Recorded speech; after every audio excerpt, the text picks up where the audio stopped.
বাঁশদ্রোণী থানায় ধর্নার পর বৃহস্পতিবার সকালে বিজেপি নেত্রী রূপা গঙ্গোপাধ্যায়কে গ্রেফতার করেছিল পুলিশ। এরপর দুপুরে তাকে আলিপুর আদালতে হাজির করানো হলে আদালতে প্রবেশের মুখে রূপা গঙ্গোপাধ্যায় সংবাদ মাধ্যমের মুখোমুখি হয়ে জানান, गिरफ्तार किया गया रूपा जी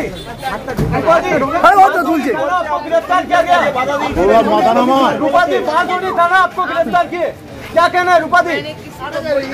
दीदी दीदी कोई अड़ंगा नहीं डाली, मैं चुपचाप अपने वहाँ पे बैठी थी मैडम ताकि ये लोग को जो लोडर चला रहे थे उसको बस उन लोगों को दीदी एक बांग्लाয় বলুন ফোন কিए আমি কারো কোনো ক্ষতি করিনি, আমি চুপচাপ থানায় বসেছিলাম।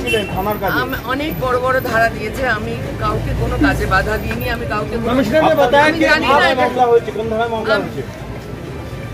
জানি না বিনা কারণে এটা Didi, what do you want to say?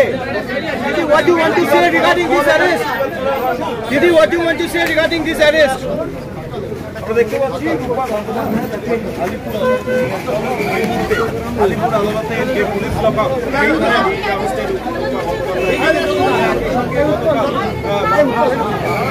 পিছুটা ভাগ করে নাও